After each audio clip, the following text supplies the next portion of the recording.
Good morning, gentlemen. So my topic for lecturate is India's foreign policy. So India's foreign policy is the reflection of its rich history, ancient culture, and its aspirations for a peaceful and prestigious world. From being rooted in the principles of non-alignment, India's international relations are evolved a lot over the years to face the global, to face the challenges of global landscape. And if we talk about the previous trends of India's foreign policy, then we can see two terms. Panchsheel principles, which were given by Jawaharlal Nehru in 1954 to improve Sino-Indian relations, but later it was used as international diplomacy. And the second one is non-alignment, which was inherited by India during the Cold War, because India believed that it is only the term by which India maintained peace during the Cold War, unlike Sri Lanka or Nepal, because India neither take the side of USA nor taken the side of USSR, that is Soviet Union. And if we talk about the recent scenario, then there are two terms: economic diplomacy, and second one is strategic partnership. So economic diplomacy, if we see that in recent decades, India's foreign policy is leaning towards the economic diplomacy. So question is how?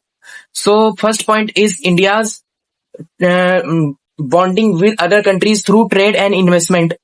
Second one is through international organizations and agreements like India GCC agreements, that is with Gulf countries, and India BIMSTEC agreement. These are free trade agreements which mainly aims to reduce the tariffs and promote the trade through the countries, and or we can say through the members of BIMSTEC or GCC, etc.